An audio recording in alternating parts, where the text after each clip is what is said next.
आज का राशि भविष्य तुला राशि के लिए। तुला राशि के योग आज बहुत ही अच्छे हैं और अगर आप लड़की है तो आपके योग तो बहुत ही अच्छे हैं। आप आज बहुत ही ऊंचे पैमाने पे जाएगी। आप आज जो चाहेगी वो होगा।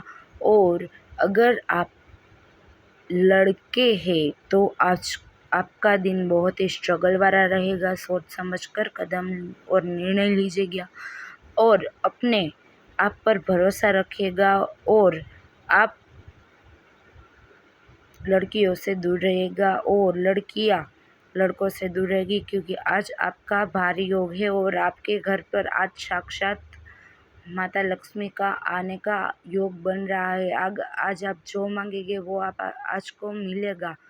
और अपने माता पिता का अपमान ना कीजिए, वरना आपको बहुत ही बड़ा दंड भुगतना पड़ेगा, क्योंकि साक्षात श्री कृष्ण और माता लक्ष्मी का हाथ आपके ऊपर है। धन्यवाद दोस्तों।